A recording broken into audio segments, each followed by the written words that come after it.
Ya, bismillahirrahmanirrahim. Assalamualaikum warahmatullahi wabarakatuh. Selamat siang, salam sejahtera, rahayu. Alhamdulillahirrahmanirrahim. Assalatu wassalamu ala asrafil anbiya wal mursalin sayyidina Muhammad wa ala alihi wa ashabihi ajma'in. Terima kasih banyak kebersamaan teman-teman hari ini di pertemuan kita untuk memberikan dan membagi sedikit pemahaman tentang apa yang akan saya sampaikan nanti di proses diseminasi kita hari ini. Apresiasi yang sungguh besar dari saya karena pihak dari sekolah mendukung proses menempuh pendidikan guru penggerak. Oke teman-teman semua, Bapak Ibu guru, sebelum saya diberikan kesempatan untuk menyamakan persepsi tentang budaya positif di sekolah. Saya selaku calon guru penggerak memohon sepatah kata dari Bapak Kepala SMA Negeri 8 Konawe Selatan untuk membuka proses diseminasi ini tentang budaya positif. Waktu dan tempat kami persilakan. Bismillahirrahmanirrahim. Assalamualaikum warahmatullahi wabarakatuh. Assalamualaikum warahmatullahi wabarakatuh. Selamat pagi, salam sejahtera buat kita semua. Om Swastiastu. Yang saya hormati calon guru penggerak kita, Bapak W. Sudarman, SAG, dan yang saya hormati juga teman-teman Bapak Ibu guru yang menyempatkan waktunya hadir untuk mengikuti salah satu kegiatan kita hari ini tentang diseminasi budaya positif di sekolah. Pertama-tama, marilah selalu senantiasa kita manjatkan puji syukur kita kehadirat Allah Subhanahu wa taala, Tuhan yang Maha Esa, di mana pada pagi hari ini kita masih diberikan kesehatan, kekuatan sehingga kita dapat berkumpul di sekolah yang kita cintai ini. Salam dan salawat juga kita haturkan kepada junjungan Nabi besar Muhammad sallallahu alaihi wasallam. Semoga kita pengikutnya semua bisa mendapatkan syafaatnya di yaumil akhir nanti. Amin ya rabbil alamin. Bapak Ibu guru yang saya banggakan, yang pertama ucapan terima kasih kepada teman-teman Bapak Ibu guru yang sudah menyempatkan waktu untuk hadir mengikuti kegiatan diseminasi budaya positif di sekolah ini, yang nantinya ini akan disampaikan oleh teman kita juga di sini, salah satu calon guru penggerak. Bicara tentang budaya positif, khususnya di sekolah kita yang saat ini, saya kira kita sudah jalankan ya. Tapi mungkin paling tidak kegiatan seperti ini saya apresiasi. Ini sangat baik karena juga paling tidak mungkin mengingatkan kita kembali, menjadi refleksi kita semua untuk bagaimana budaya positif yang selalu yang kita terapkan selama ini di sekolah itu bisa berjalan dengan baik. Ya, tentunya semua ini bisa berjalan dengan baik kalau ada dukungan atau support dari teman-teman Bapak Ibu guru. Budaya positif hari ini yang biasa kita lakukan itu ya, yang saya ketahui itu mungkin bagaimana anak-anak kita mengajarkan tentang kejujuran, ya. Kemudian yang lain juga bagaimana anak-anak kita patuh dan taat terhadap tata tertib yang berlaku di sekolah ini. Kemudian yang lain juga mungkin bicara budaya positif hari ini yang kita gaungkan bersama tentang kebersihan lingkungan sekolah. Ini bagian dari budaya positif yang ada di sekolah kita. Alhamdulillah hari ini sekolah kita karena kita menerapkan budaya itu, kita membiasakan anak-anak kita, pada akhirnya sekolah kita bisa terkurangi dari namanya sampah. Jadi kelihatannya bersih. Saya kira itu ya yang terpenting bagi teman-teman Bapak Ibu guru. Saya harapkan saya selaku kepala sekolah, apalagi ada kegiatan-kegiatan yang salah satu teman kita ini calon guru penggerak ya, ini sangat bagus dan saya apresiasi karena ilmu yang kaitannya dengan guru penggerak ini jarang kita dapatkan ya, kecuali dari guru penggerak itu sendiri. Jadi harapan saya kepada teman-teman semua, setiap ada kegiatan yang berkaitan dengan kegiatan-kegiatan positif yang dilakukan oleh teman-teman guru penggerak itu harus kita dukung. Saya kira itu saja dari saya. Dengan ucapan Bismillahirrahmanirrahim, saya nyatakan dibuka dengan resmi. Demikian, terima kasih atas perhatian teman-teman. Lebih dan kurangnya mohon dimaafkan. Wabillahi taufiq wal hidayah. Wassalamualaikum warahmatullahi wabarakatuh. Waalaikumsalam warahmatullahi wabarakatuh. Terima kasih banyak Prof. AS, Bapak Kepala SMA Negeri Betawi Selatan atas semua dukungannya. Keterkaitan apa yang disampaikan oleh Prof. AS tadi tentang apa yang akan kami paparkan di diseminasi ini sangat connect sekali, sangat sinkron sekali gitu. Tentang apa yang beliau sebutkan tadi, tentang tata tertib yang sudah kita lakukan, kemudian proses-prosesnya sudah kita lakukan. Hanya saja memang perlu pembiasaan gitu. Dan pembiasaan ini itu tidak akan kita dapatkan secepat mungkin. Perlu berproses berpuluh-puluh tahun, malah mungkin ketika siswa kita ini nanti dia sudah kakek nenek, baru dia rasakan dampak dari budaya positif yang sudah kita buat di sekolah kita. Jadi budaya positif itu tidak serta-merta hari ini kita lakukan, sebentar malam kita dapatkan. Tapi budaya positif ini bagaimana kita menanamkan nilai-nilai di dalamnya.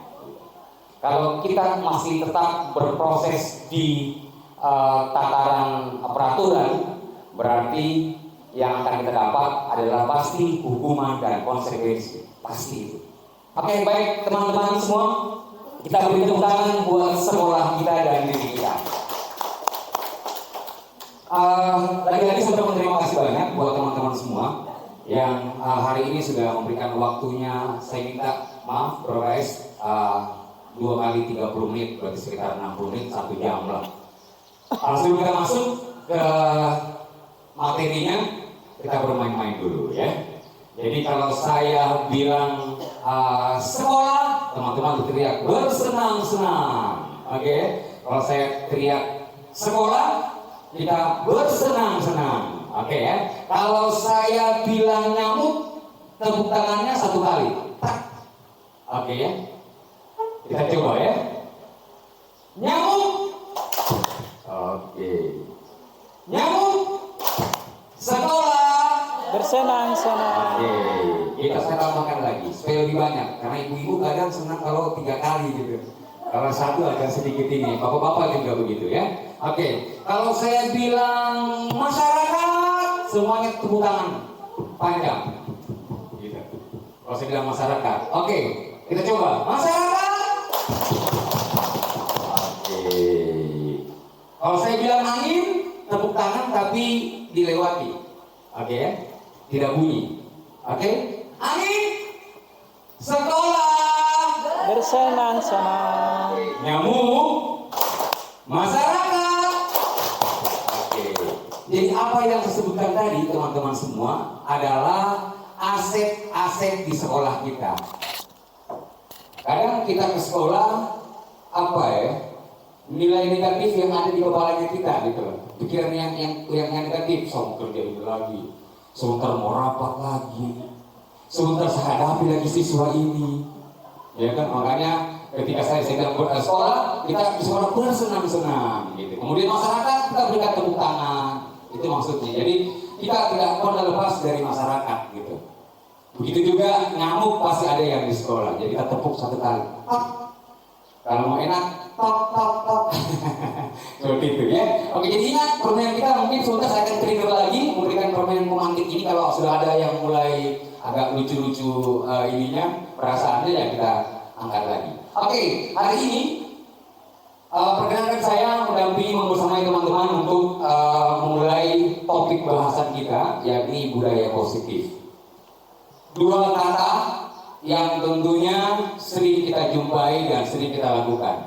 Budaya paling tidak adalah sebuah kebiasaan-kebiasaannya kita yang berulang-ulang dari bayi kemudian menjadi anak, menjadi remaja, menjadi dewasa yang sering kita lakukan sehingga itulah yang disebut dengan budaya karena dia terbentuk dari kebiasaan-kebiasaannya kita gitu. Misalkan kalau kita ke sekolah harus makan dulu gitu. Hanya saja budaya ini itu ditutup dengan kalimat yang positif. Ingat, selalu dimulai dengan kalimat yang positif. Jadi kalau menyusun sesuatu jangan pernah menggunakan kalimat-kalimat yang negatif seperti jangan. Harusnya diambil kalimat-kalimat yang positif. Mungkin guru bahasa Indonesia yang bisa banyak kalimat-kalimat yang negatif itu mana, kalimat-kalimat yang positif. Teman-teman guru pun pasti tahu yang mana. Karena kalau kita bilang jangan, pasti anak-anak di kepalanya dilarang. Oh pasti saya dihukum. Ya makanya anak-anak sering lompat pagar itu bukan karena takut dari kita sebenarnya, takut dengan aturan. Bukan sama guru. Kalau guru gampang ketika hindari atau sekutu mataku, tapi karena dia takut aturan. Hanya saja jangan sampai penanganan aturan kita itu keliru gitu. Selalu kita berikan konsekuensi hukuman. Oke, next. Oke, ini ada pertanyaan pemantik, teman-teman. Setuju atau tidak setuju? Hukuman dapat mendisiplinkan anak. Yang kedua, pemberian hukuman dengan hal positif seperti membaca atau membersihkan halaman dapat meningkatkan disiplin anak. Kemudian yang ketiga, memberi penghargaan dapat meningkatkan motivasi belajar. Ada teman-teman yang bisa kita diskusi. Ada kira-kira teman-teman? Yang nomor satu, kira-kira hukuman dapat mendisiplinkan anak tidak? Ada satu orang? BK. Iya. Iya. Kira-kira hukuman dapat mendisiplinkan anak tidak?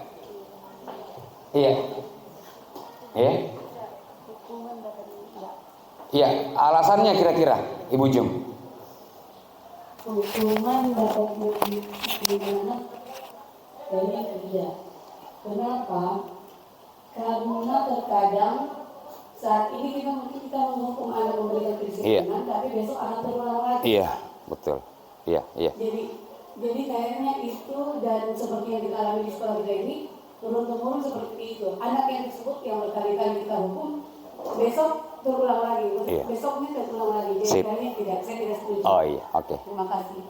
Sip, apresiasinya tepuk tangan dulu dong buat teman kita di tengah-tengah kesibukannya tetap jalan, ya. Oke, sip. Nah, yang kedua, pemberian hukuman dengan hal-hal positif seperti membaca atau membersihkan halaman sekolah dapat meningkatkan disiplin anak. Kira-kira setuju atau tidak? Oke, yang ketiga, memberi penghargaan dapat meningkatkan motivasi belajar anak. Oke. Ini kira-kira? Setuju? Ya, Ibu Aji coba. Bu Aji. Ya. Alasannya gitu. Iya. Kira-kira memberi ya. Iya, memberi penghargaan dapat meningkatkan motivasi belajar anak. Menurut saya setuju dengan pernyataan tersebut. Karena apa?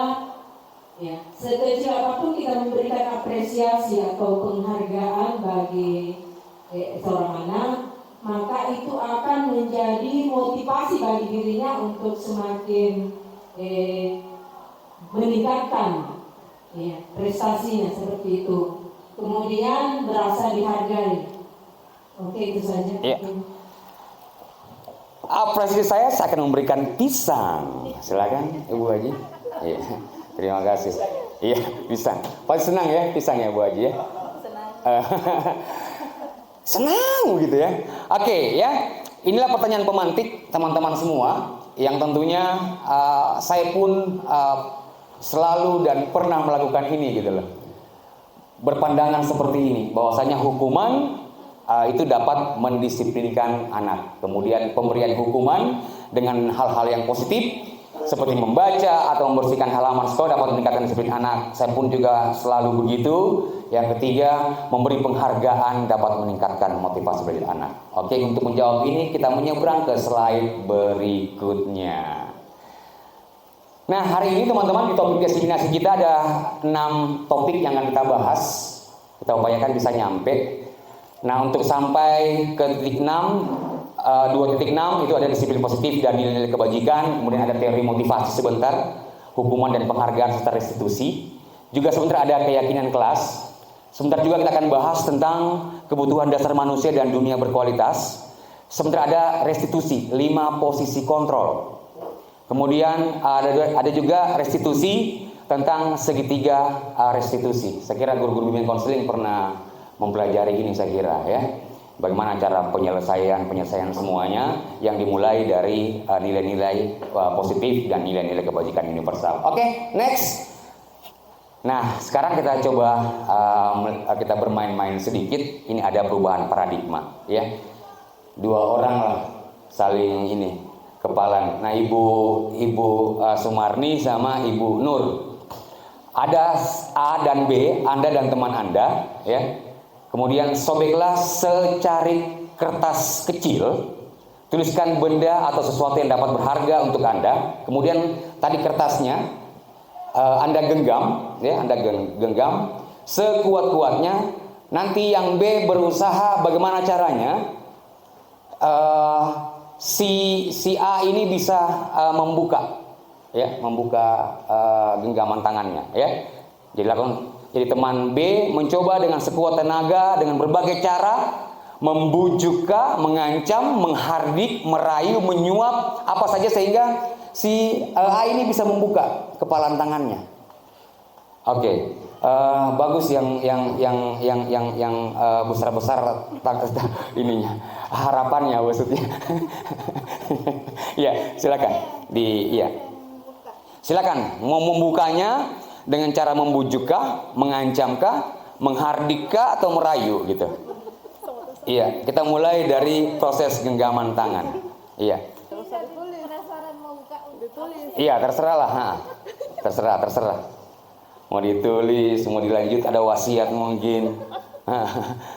Yang di dalamnya ketika saya membuka nanti ada pesan di dalam. Apa yang ditulis? Oh, kirain buku. Silahkan. Mau mengancam, menghardik, merayu, menyuap, silahkan. Iya. Oh, dengan diam, dengan kata-kata, dengan tindakan ya.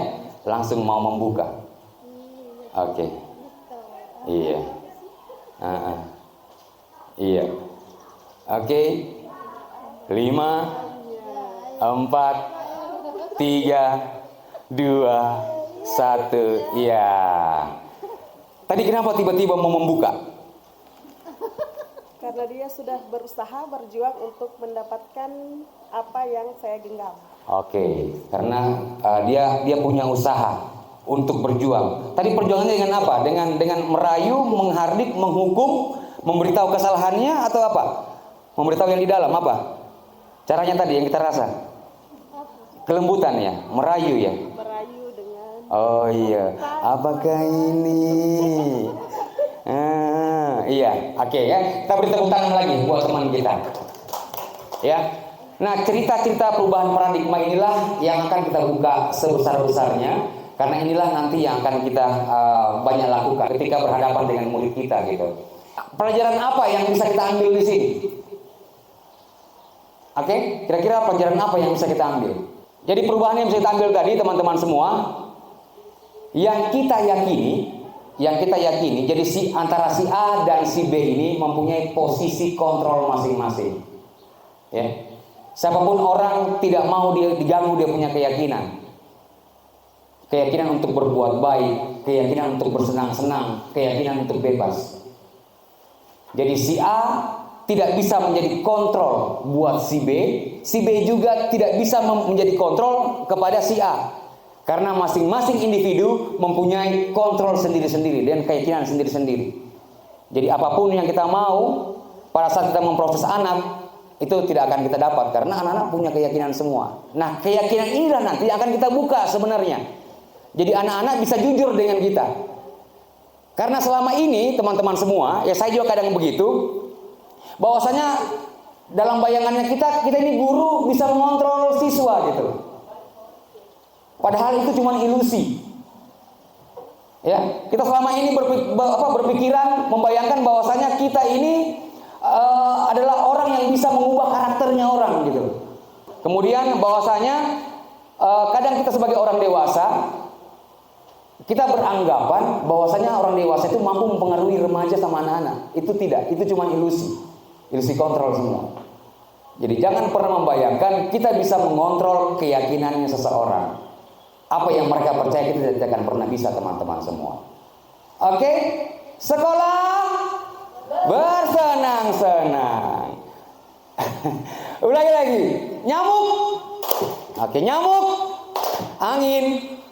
Oke, next. Kita ke slide berikutnya ya. Nah, inilah teman-teman semua. Perubahan paradigma, stimulus respon, teori kontrol dan teori pilihan. Nah, siapa sesungguhnya yang memiliki kontrol ya? Dari tadi yang A dan B. Di situ ada teman-teman semua, ada stimulus respon. Itu kita mencoba mengubah orang agar berpandangan sama dengan kita. Itu yang stimulus respon. Sementara kalau teori kontrol atau pilihan, kita berusaha memahami pandangan orang lain tentang dunia gitu.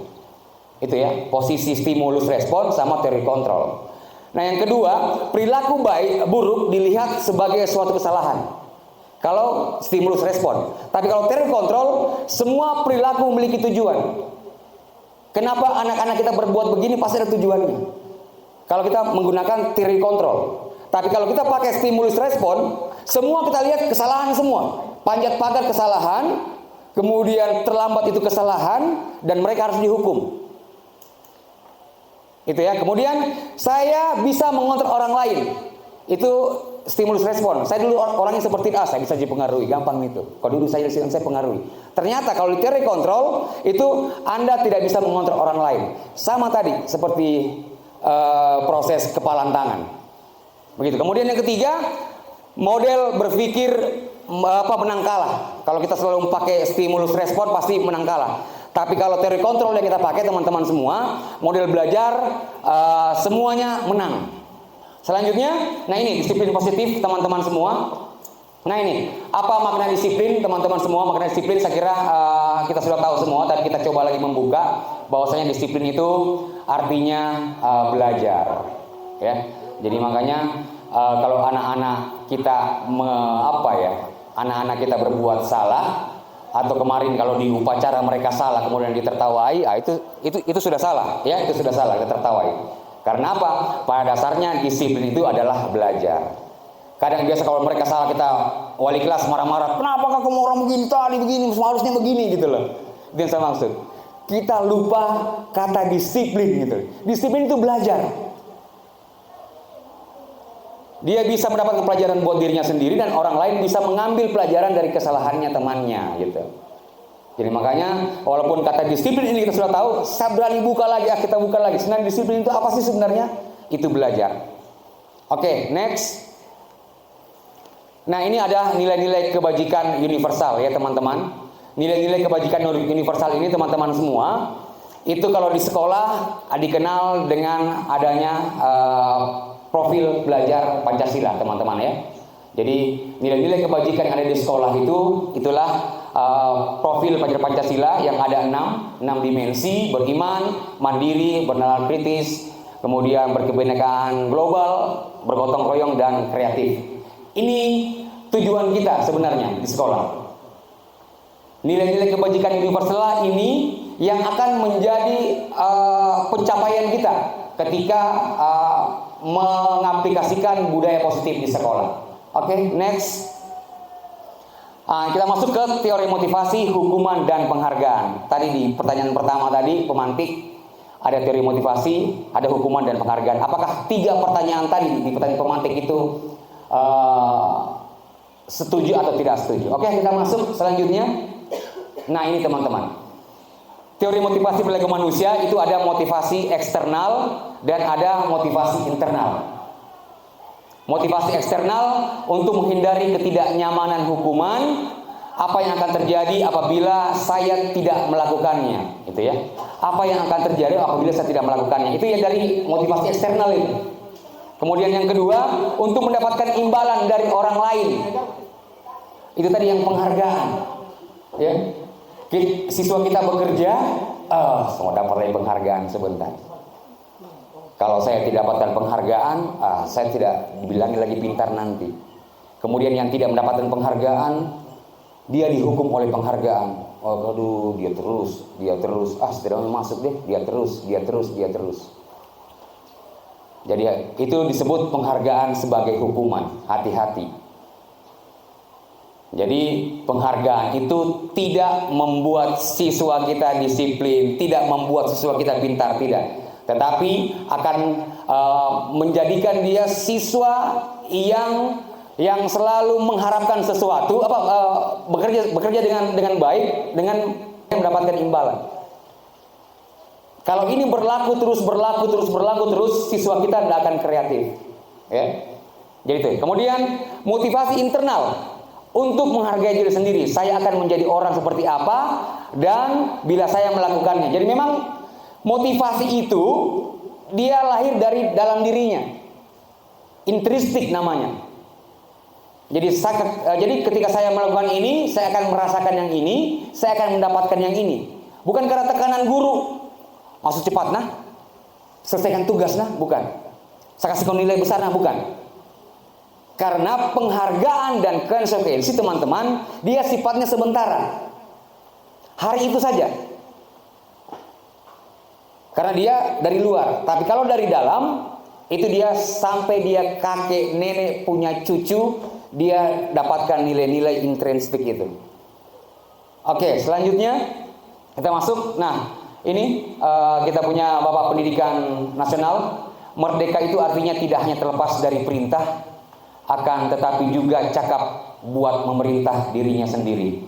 Jadi perubahan sosiokontrol itu ada dalam diri kita, teman-teman semua, Bapak Ibu guru.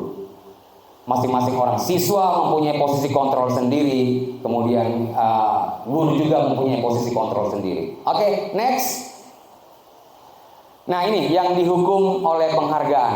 Bahwa penghargaan berlaku sama dengan hukuman dalam arti meminta atau membujuk seseorang melakukan sesuatu untuk memenuhi satu tujuan tertentu dari orang yang meminta membujuk.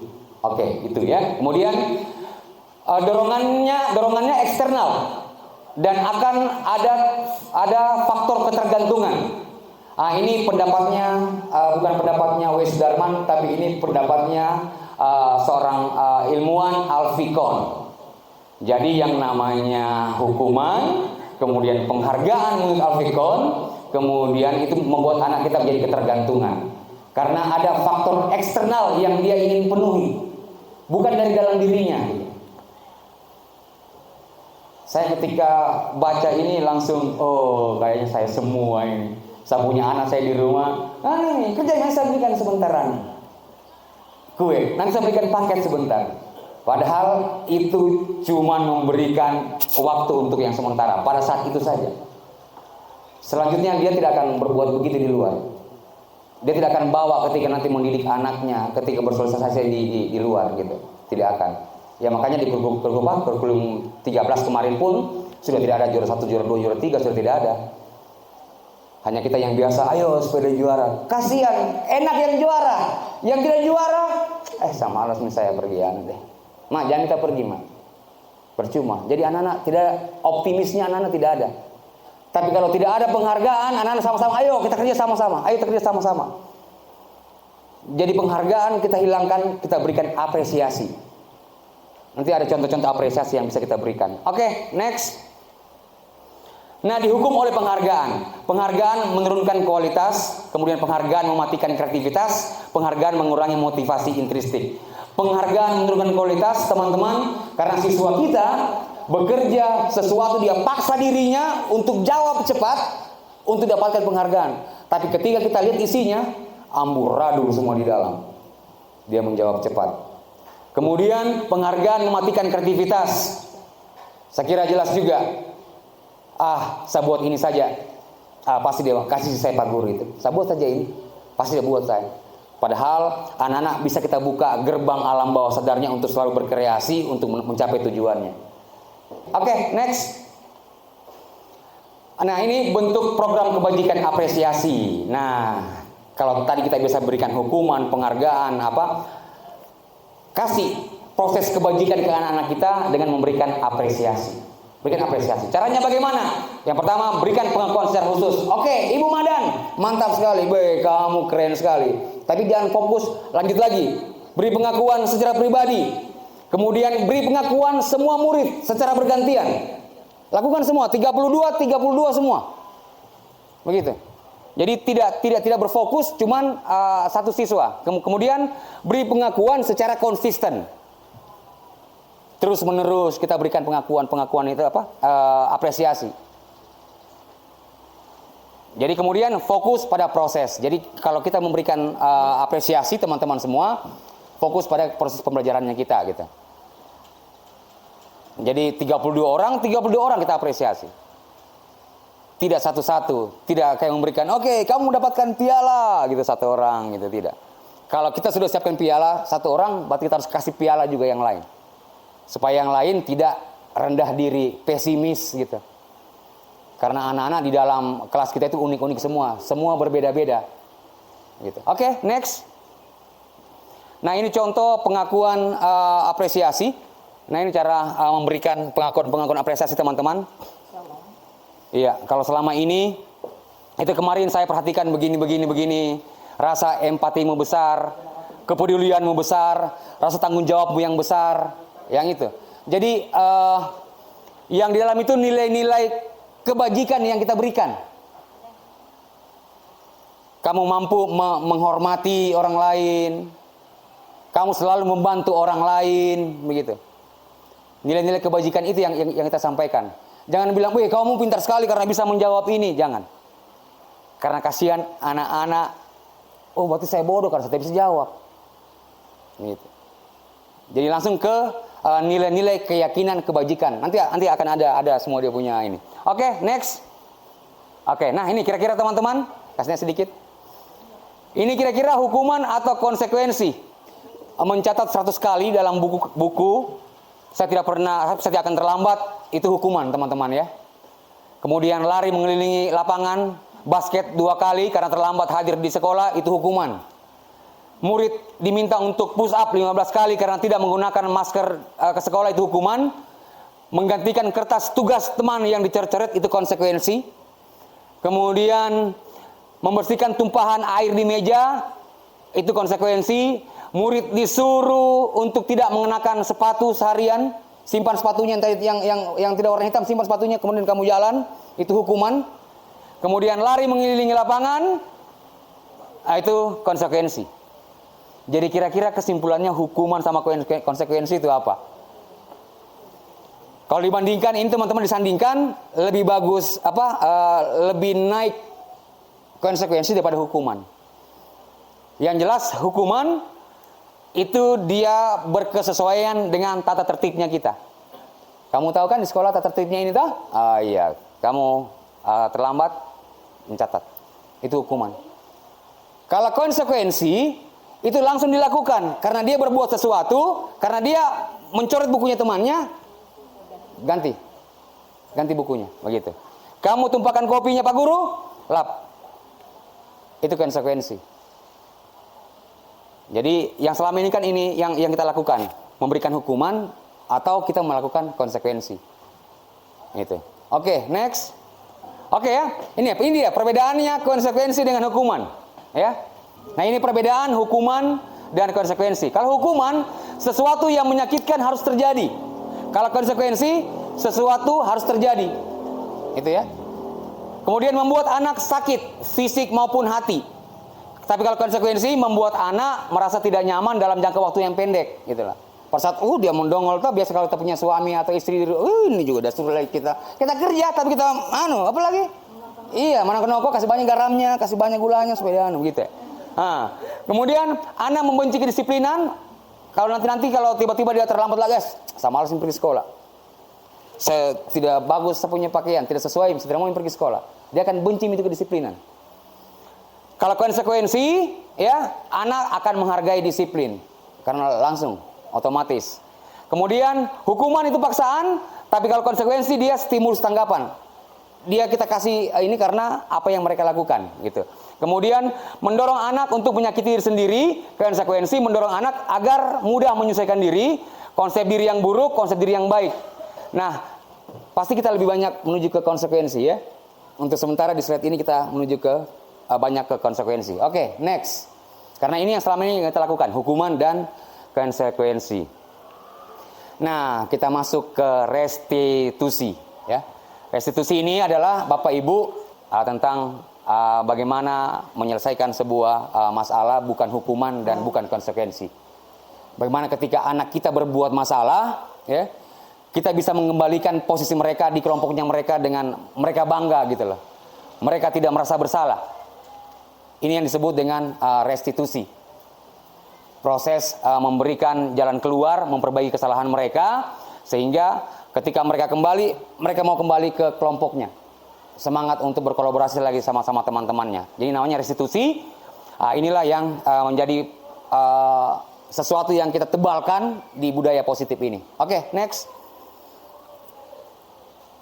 Nah, ini tadi teman-teman ketika digabung mereka, jadi identitas gagal itu teman-teman itu hukuman.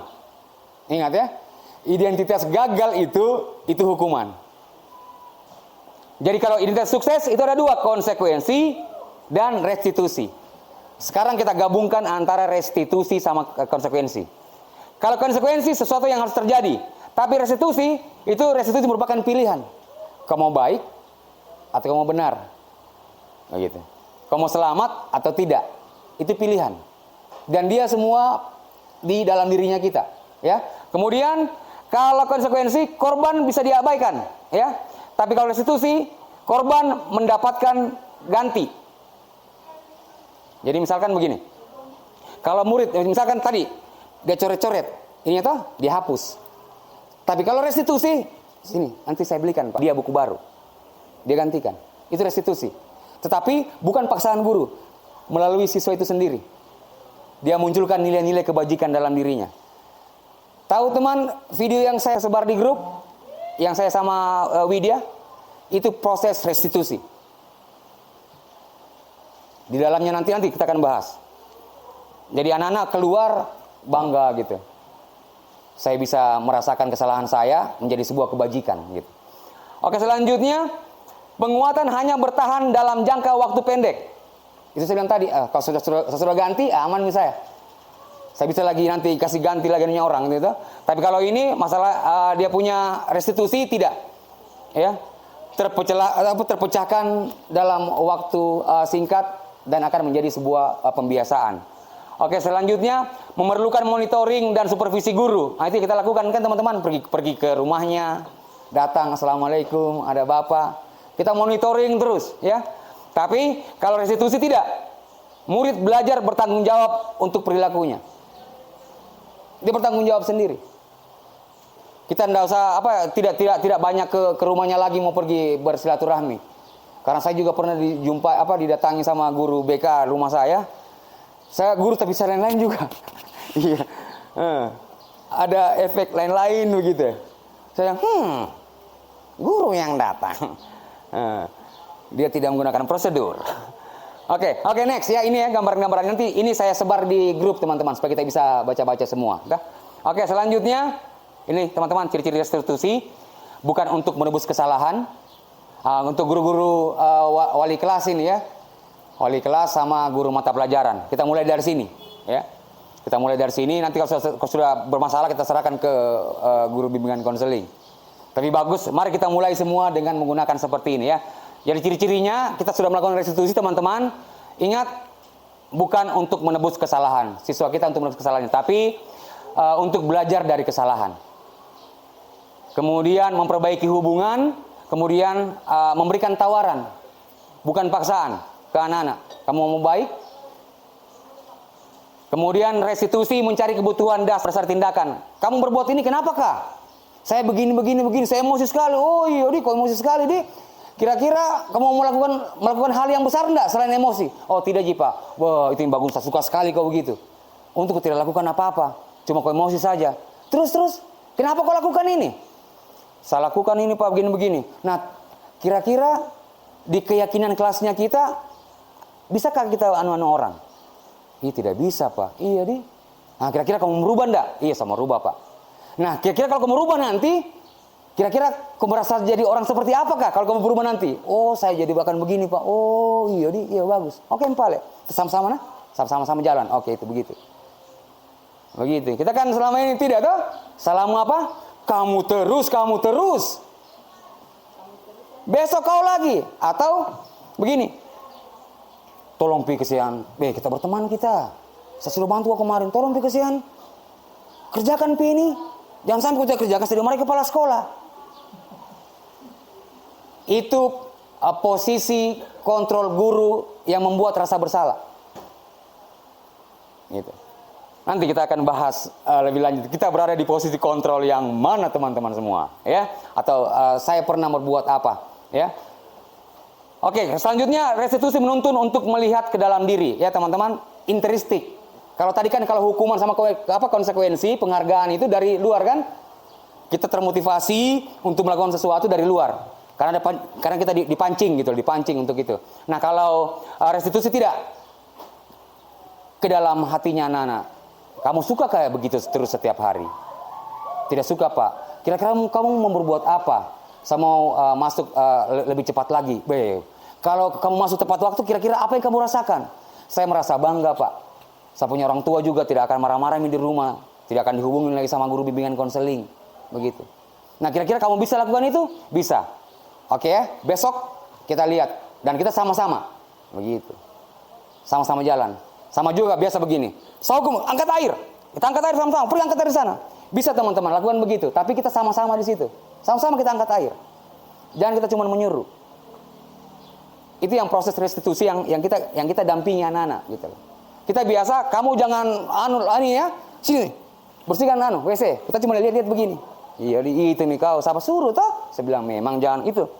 Tapi kalau restitusi dia tidak. Kita bantu. Oh iya ini. Sambil cerita. Oke, next.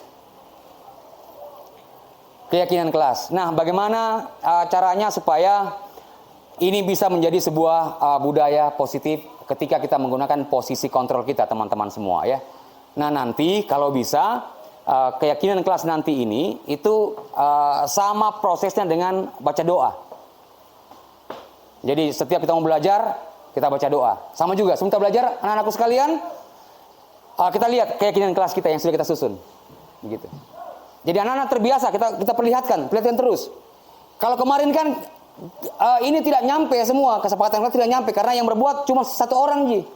Tapi nanti teman-teman BroKS, kalau hal ini kita lakukan semua secara serentak, insya Allah kita punya siswa bisa terbiasa. Guru ini masuk lagi sebentar, lihat tapi kayak keyakinan kelas di mata pelajaran ini, ada yang mau ditambahkan anak-anak? Oh tidak ada, Pak. Oke, kita jalan ya, sepakat ya. Masih tetap ini kita punya keyakinan kelas ya. Oke, saling menghormati, menghargai, patuh, tunduk. Jadi dia bukan lagi yang sebentar kita katakan masuk. Keyakinan kelas, kita mulai dari kelas kita. Oke, next. Nih, mengapa tidak peraturan saja? Mengapa harus keyakinan kelas? Seperti tadi yang saya gambarkan teman-teman, kesepakatan kelas dan keyakinan kelas. Kalau kesepakatan kelas, kita masih lebih dekat dengan hukuman dan konsekuensi. Jangan ribut, ya toh? Dalam kelas, jangan makan dalam kelas. Masuk sebelum guru mata pelajaran sudah duduk di kelas. Itu kesepakatan kelas. Masih berbicara di situ. Lain dengan keyakinan kelas. Oke, next. Nah ini. Kira-kira yang mana keyakinan kelas, yang mana kesepakatan kelas?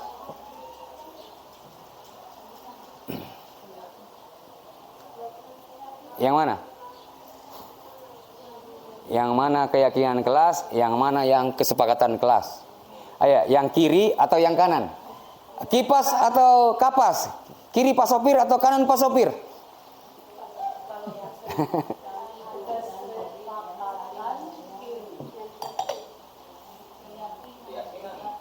Iya.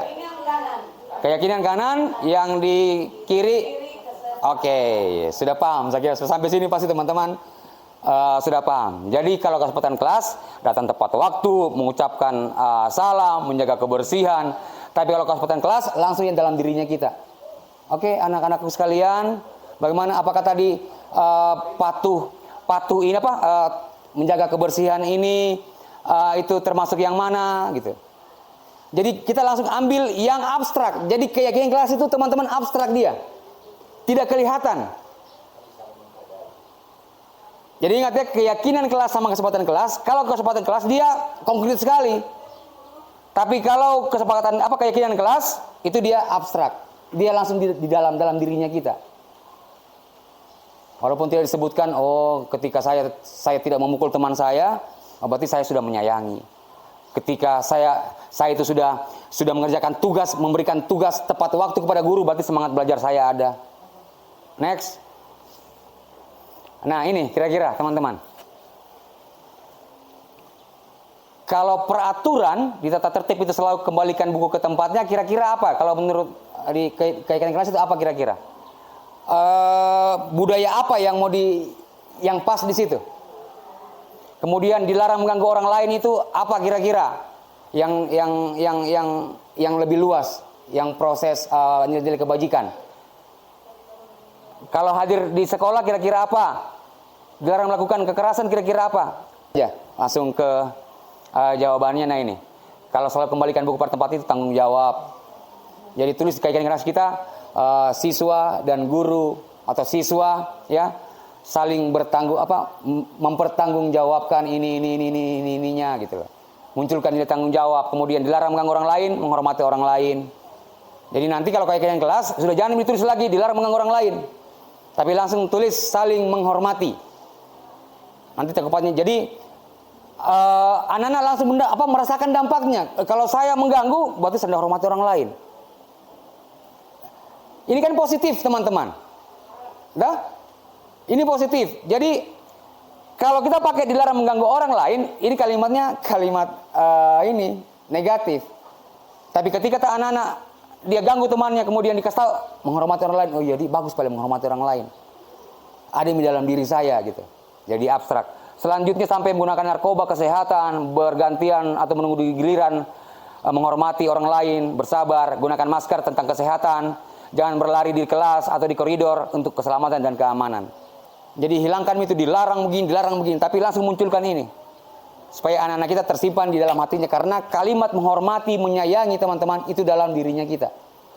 Dan dia bisa tersimpan sampai kita beranak pianak. Oke, next. Kebutuhan dasar manusia dan dunia berkualitas. Oke, selanjutnya ini kebutuhan dasarnya kita teman-teman semua. Karena anak-anak kita membutuhkan rasa sayang dan rasa mau diterima. Anak-anak kita senang kalau dia menguasai. Kemudian anak-anak kita senang dengan sebuah kesenangan, kebebasan. Ini yang ada dalam dirinya siswa kita, yang kadang melampaui batas. Oke, kebutuhan dasar manusia. Oke, selanjutnya. Nah, ini 5 posisi kontrol kita sebagai guru. Ya, ini yang terpenting. Silakan kita tempatkan kita di bagian mana. Nggak usah disebutkan kita bagian mana. Tapi ini adalah 5 posisi kontrol kita untuk meningkatkan atau membiasakan budaya positif di sekolah. Oke? Nah, ini agak diperbesar. Di situ ada motivasi, ada identitas gagal, ada identitas berhasil, sukses, ada identitas berhasil dan sukses. Oke, dikasih besar-besar. Oke ya, ini dia.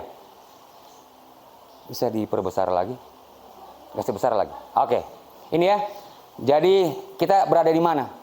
Yang pasti kalau identitas gagal itu kita berada posisi sebagai penghukum dan pembuat rasa bersalah, ya. Kalau penghukum itu guru berbuat menghardik, menunjuk-nunjuk siswa, menyakiti, menyindir, itu penghukum. Ya. Kita posisi penghukum. Kalau pembuat rasa bersalah itu dia berceramah dan mengatakan seharusnya kita kerjakan ini sebenarnya. Ibu sangat kecewa sekali, itu ya. Itu kita guru sebagai pembuat rasa bersalah. Tapi kalau teman itu membuatkan alasan-alasan untuk muridnya. Ayo Mi, bikin mie cepat. Kan nanti kita sama-sama anu. Kan kemarin saya bantu kau, toh? Saya bantu kau untuk ini. Sini kau bantu juga saya, begitu ya. Kayak anu, kita sosok akrab sama siswa, sosok akrab anu begini gitu loh. Nah, kemudian pemantau itu menghitung dan mengukur. Sudah sampai di mana? Kalian punya ini? Kamu sudah 3 kali berbuat salah kau, Saya lihat kemarin itu kau sudah 3 kali berbuat salah. Kesalahanmu sudah begini, sudah 50 poinmu. Baik, kau dimarahi kepala sekolah itu. Kayak begitu dia, itu pemantau. Kalau manajer dia mengajukan pertanyaan-pertanyaan dia. Kau habis bikin apakah kemarin? Oh, yang ini saya bikin, Pak. Oh, iya, saya terlambat, Pak. Kemudian saya pencet pagar. Oh, saya juga dulu begitu, manusiawi gitu. Pencet pagar itu manusiawi, saya juga pernah begitu. Kenapa kau bisa kau pencet pagar? Nah, dia mulai nih kesebutkan dia punya anu, Pak, saya terlambat. Pasti begitu. Saya terlambat. Oh, tadi kan dia tidak mau, dia tutup genggamannya. Oh, pasti kalau saya sebut tadi ini pasti Pak Guru dia marahi saya. Toh, makanya kita buka. Oh iya, wajar Ji tadi kalau begitu. Saya pernah juga begitu. Saya pernah pukul temanku karena begini. Wajar, manusiawi gitu. Apa kau habis bikin nggak kemarin? Saya pencet pagar. Oh, kenapa bisa kau pencet pagar? Saya terlambat, Pak. Terlambat kenapa? Tadi malam saya main game. Oh, main game Iya. Bagus juga. Orang main game itu teknologi kita pintar. Nah, kira-kira kamu terlambat ini di keyakinan kelasnya kita adakah? Iya, ada, Pak. Apa? Patuh dan bertanggung jawab, Pak. Iya, berarti bagaimana kira-kira? Kalau sudah begitu, saya salah, Pak. Oh, iya, kok salah. Kira-kira kamu memperbaiki? Kamu jadi apa? Pak, saya terlalu begadang. Kemudian kalau pergi di sekolah saya mau masuk di pintu gerbang. Oh, begitu, Nah, kira-kira yang mana yang enak? Masuk pintu gerbang atau pencet pagar? Oh, pintu gerbang. Kira-kira kamu akan jadi seorang apa? Apa yang kamu rasakan ketika kamu masuk di situ? Saya senang, Pak. Saya bisa ketemu sama teman-temanku. Pak Satpam sudah tidak Dia begitu. Dia langsung buka. Dia punya gerbang keyakinan, dia langsung buka. Karena tadi kita menstabilkan identitasnya mereka. Dari mereka merasa bersalah, kita dukung mereka. Oh, manusiawi gitu. Kita kan tidak. Tadi masuk laporannya Bu Madan, kau begini kau Iya. Kau apakan dia? Saya kecewa sekali sama kau ini. Misal langsung begitu. Tapi kalau kita buka pakai fungsi manajer itu, paling tidak teman-teman pemantau dan manajer yang kita mulai lakukan begitu. Kita lebih perbanyak di situ. Jadi jamin kita mau bentak-bentak lagi. Kemudian ini kalau kamu tidak melakukannya, awas ya, kamu rasakan ya. Kau kerja tugas, kau lihat dampaknya. Dia begitu ya, karena memang anak-anak memang unik, toh. Tapi kita coba dengan memulai yang ini semua. Kita coba semua. Kita coba, kemudian jangan kita mengharap besok dia berubah, tidak. Tapi insya Allah ketika mereka sudah beranak pianak, orang tahu, oh ini yang dia bilang saya punya guru dulu. Begitu dia. Karena tadi kan teman-teman sudah tahu, kalau hukuman sama konsekuensi, dia sifatnya sementara. Yang kita mau lakukan sekarang itu adalah restitusi. Mengembalikan rasa bersalahnya siswa, kembali ke kelompoknya dengan dia rasa bangga gitu loh. Tidak mau melakukannya lagi karena dia sudah dapat jalan keluarnya. Oke, selanjutnya. Berikutnya ke slide berikutnya. Nanti saya kirimkan di grup teman-teman yang ini. Supaya bisa kita belajar. Iya, boleh. Silakan. Iya.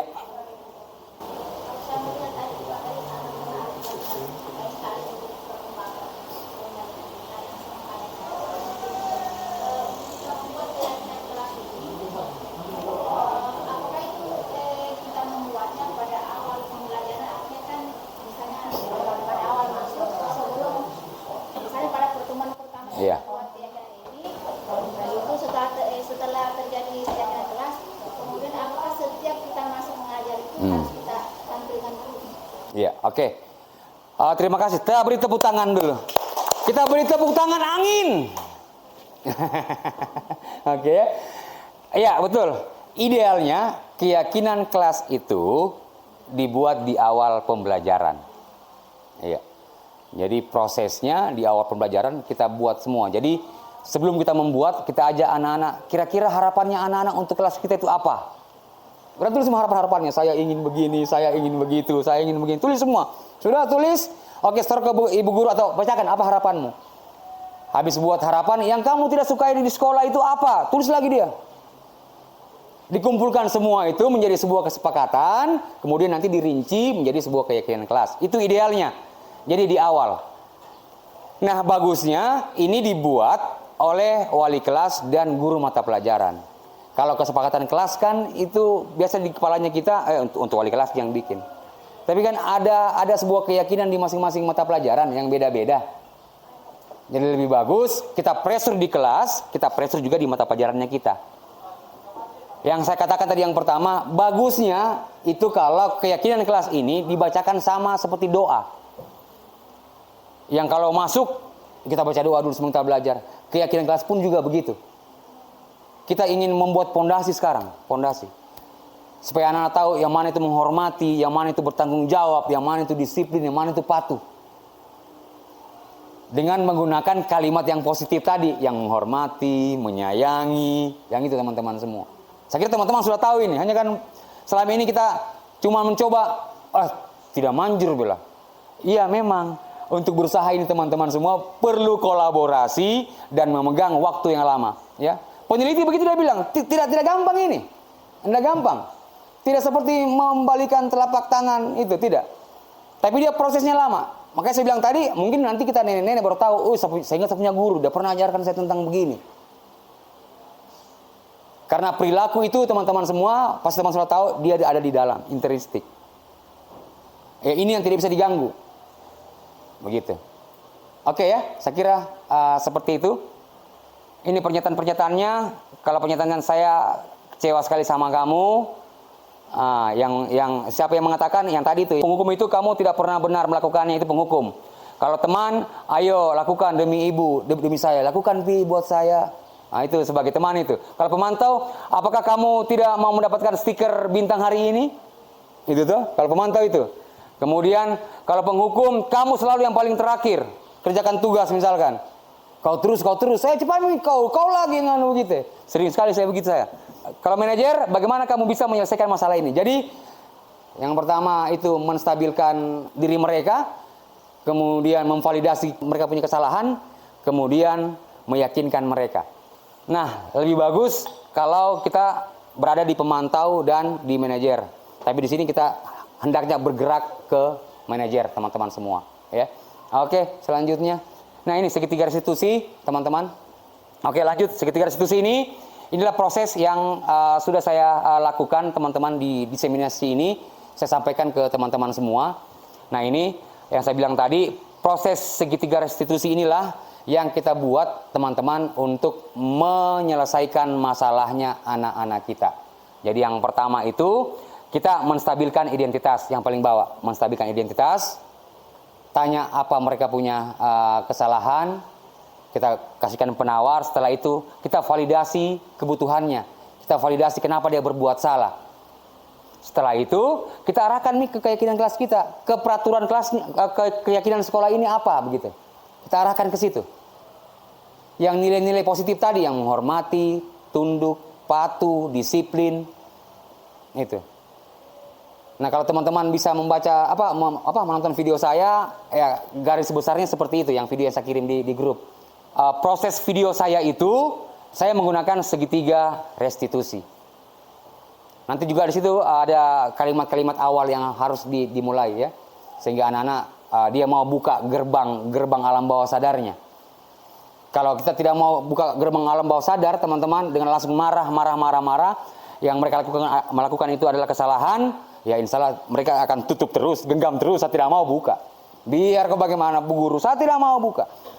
Tapi kalau seandainya kita masuk di hati mereka, masuki kesalahannya, dengan menyentuh hatinya bahwasanya itu adalah hal yang manusiawi, Pak Guru juga pernah melakukan itu, ya insya Allah anak langsung mau buka.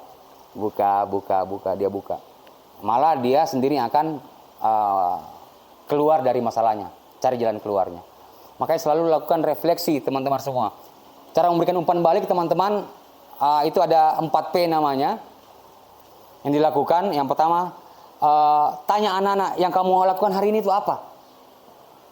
Pasti mereka cerita, oh Bu, saya melakukan ini, habis kerja ini, angkat ini. Perasaanmu bagaimana? Bu, saya senang sekali, saya sedih sekali, kecewa, gitu. Jadi mereka mampu untuk itu. Terus, yang kamu dapatkan dari tadi kita belajar apa? Saya dapatkan ini Bu, setelah ternyata begini, iya di. Terus, apa yang akan kamu lakukan setelah kamu dapatkan ini? Jadi dia sudah berpikir ke depan, oh nanti saya membuat begini saya Bu, saya membuat begini. Makanya pentingnya umpan balik, refleksi. Apa saja? Teman-teman semua, dengan menggunakan 4P tadi. Jadi tanyakan peristiwanya apa, kemudian apa yang mereka rasakan, apa yang mereka temukan, kemudian apa yang akan mereka lakukan dengan apa yang mereka temukan. Oke, ini teman-teman saya kira segitiga restitusi.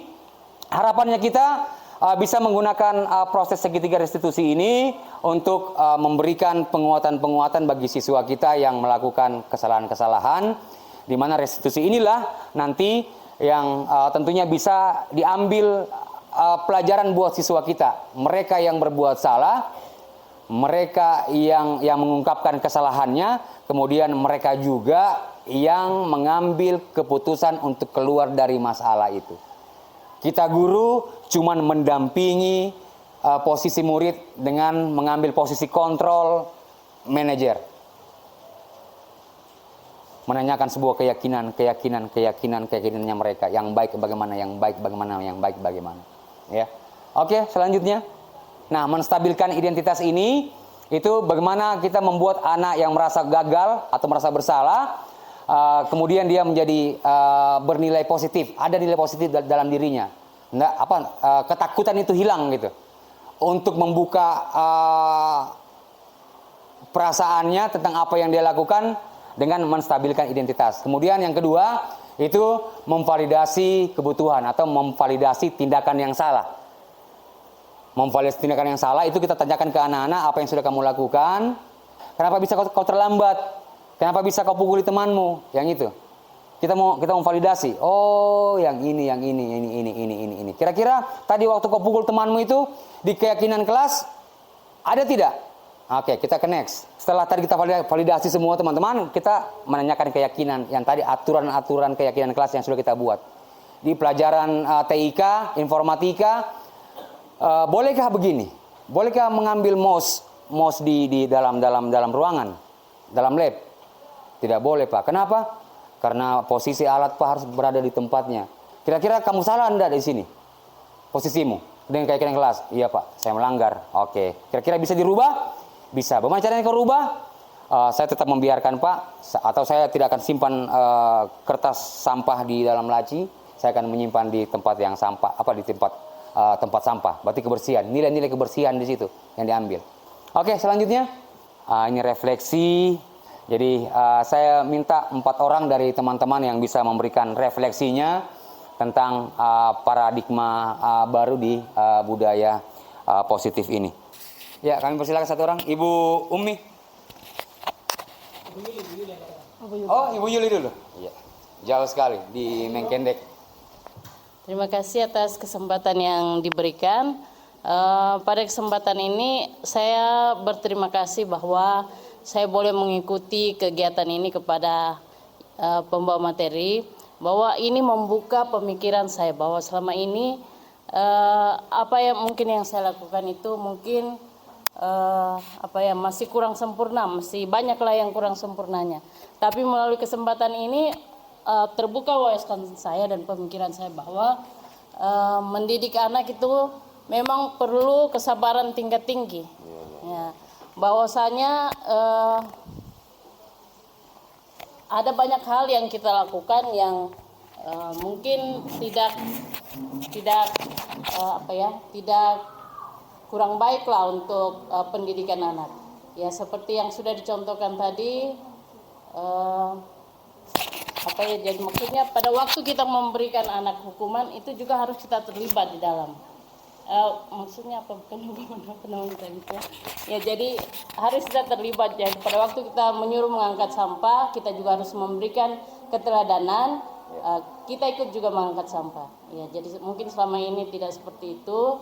Ya, jadi mungkin itu adalah hal yang perlu dirubah dari kita sebagai pendidik. Ya, saya kira itu saja. Oke, tepuk tangannya yang meriah. Terima kasih banyak ya. Intinya perlu kesabaran. Ya, lagi-lagi seperti yang saya katakan tadi teman-teman, untuk merubah proses ini, untuk masuk ke restitusi memang teman-teman, kita tidak butuhkan waktu yang cepat gitu. Tapi butuh waktu yang cukup lama untuk mendapatkan posisi ini. Oke, Ibu Mida. Ya, terima kasih. Assalamualaikum warahmatullahi wabarakatuh. Dan selamat siang. Untuk materi ini mungkin karena saya terlambat dengan tepuk-tepuknya tadi, saya kurang paham. Tetapi dengan adanya materi ini, saya sebagai guru ini sangat berterima kasih sekali saya mengikuti materinya Bapak. Dan saya menganggap diri saya bahwa selama ini saya mengajar, mendidik, membina, melatih sangat-sangat banyak sekali kesalahan, dan saya sudah merasakan bahwa menghukum, kadang saya sering menghukum memang karena saya belum tahu. Nah sekarang mungkin saya akan belajar, dan saya juga sudah menerapkan beberapa yang Bapak tadi itu manajer, kemudian memantau, tetapi belum sempurna. Makanya dengan adanya ini saya berterima kasih sekali kepada Bapak, saya dapat mengikuti materinya. Demikian mungkin saya akan terapkan, berusaha hari ini, mulai hari ini. Demikian, terima kasih. Assalamualaikum warahmatullahi wabarakatuh. Iya, terima kasih. Iya, nanti yang tepok-tepoknya saya ajar ya. Mau dengar bunyinya saja ya, tepok-tepoknya. Iya. Selanjutnya satu orang lagi umpan baliknya, refleksinya teman-teman. Oke, Bumi. Iya. Baik.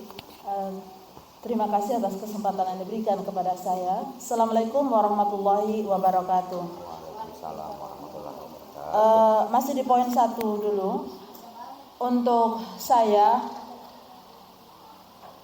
pada kesempatan hari ini, saya sangat berbahagia dan sangat berterima kasih atas ilmu yang banyak saya terima hari ini. Betapa tidak, pada kegiatan-kegiatan yang pernah saya lakukan sebelumnya, terus terang kami belum pernah mendapatkan ilmu seperti ini, dan hari ini sudah membuka mata hati saya bahwa ada banyak poin-poin penting yang harus kami lakukan sebagai pendidik. Utamanya hari ini yang dapat kami petik, poin penting itu adalah hari ini saya baru bisa membedakan mana hukuman dan mana kedisiplinan. Jadi kami sebagai guru terus terang kadang itu masih kabur untuk membedakan mana hukuman dan mana kedisiplinan. Tetapi jujur bahwa ada sebagian yang pernah kami lakukan bahwa itu adalah kedisiplinan. Tidak semua hukuman. Karena terus terang ketika kami mendapati siswa yang bermasalah, kami dengan tidak kami sadari ternyata kami sudah melakukan menstabilkan identitas, validasi kebutuhan, dan seterusnya. Terus selanjutnya dari apa yang sudah kami peroleh hari ini, insya Allah nanti kami akan terapkan. Namun memang seperti yang dikatakan tadi oleh pembawa materi, bahwa tidak langsung instan kita bisa merubahnya, tapi kita bertahap, kita pelan-pelan. Olehnya itu kepada rekan-rekan juga Dewan Guru, mari kita bersama-sama untuk menerapkan ini sebagai bentuk sebagai pendidik yang mempunyai paradigma baru, dan kita tidak terus berpikir ke belakang bahwa kita hanya mempunyai satu misi, yaitu menghukum dan menghukum. Tetapi kita harus mempunyai kedekatan diri kita kepada anak-anak kita, sehingga anak-anak kita dengan sendirinya bisa terbuka hatinya untuk menyampaikan apa yang menjadi unek-unek di dalam dirinya. Dan saya juga sepakat dengan yang disampaikan oleh teman-teman yang lain, bahwa kita harus tetap bersabar, memiliki kesabaran yang tinggi untuk menghadapi anak-anak kita yang dengan berbagai macam karakter. Jadi kita harus tetap sabar dan terus senantiasa sabar agar apa yang kita cita-citakan dapat tercapai. Demikian Pak, terima kasih. Assalamualaikum warahmatullahi wabarakatuh. Waalaikumsalam. Tepuk tangannya yang meriah buat kita sekalian ya. Terima kasih banyak. sekali lagi atas kesempatannya teman-teman semua. Sampai saat ini saya sampai di titik waktu untuk pelaksanaan aksi nyata saya di program calon guru penggerak.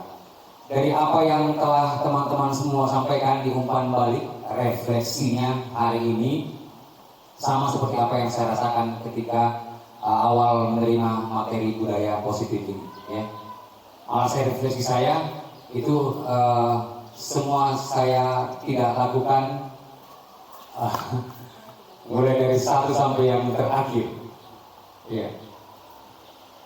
Dan itu tidak meruntuhkan semangatnya kita ya untuk sedikit waktu setelah mengetahui ini semua kita mencoba untuk merubah sedikit demi sedikit cara bagaimana kita membangkitkan budaya positif, penanganan budaya positif, melakukan sesuatu dari hal-hal yang positif, tidak melakukan lagi tindakan-tindakan yang memang kita awali dengan hal-hal yang negatif.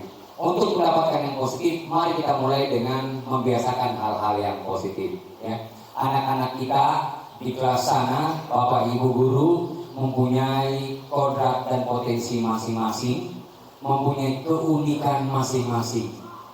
Kalau kita mau memfasilitasi mereka secara satu persatu, itu tidak akan mungkin. Alhamdulillah di SMA 8 Konawe Selatan kita punya banyak rekan-rekan teman-teman yang bisa kita ajak untuk berkolaborasi. Jadi sabar, kemudian kita berkolaborasi. Mari kita mulai. Hilangkan kata-kata yang selama ini menjadi kata jimatnya kita. Di Konda ini tidak bisa, saya yakin tidak bisa. Sudah pernah dilakukan tapi tidak bisa. Tapi sekarang mari kita mulai nyatanya kita kerjasama sampai akhir hayat untuk mendapatkan keselamatan dan kebahagiaan siswa-siswa kita seperti dengan tujuan pendidikan Bapak Ki Hajar Dewantara. Demikian teman-teman diseminasi kita hari ini tentang budaya positif. Saya pribadi mengucapkan terima kasih banyak kepada ProKS, Bapak Kepala SMA Negeri 8 Konawe Selatan, ibu-ibu guru hebat, ibu-ibu guru cerdas yang hari ini tetap bersemangat untuk membuat perubahan-perubahan baru di SMA Negeri 8 Konawe Selatan. Demikian, terima kasih banyak. Tepuk tangan buat kita sekalian. Mohon maaf jika ada kekurangan. Billahi taufiq wal hidayah. Wassalamualaikum warahmatullahi wabarakatuh. Waalaikumsalam warahmatullahi wabarakatuh.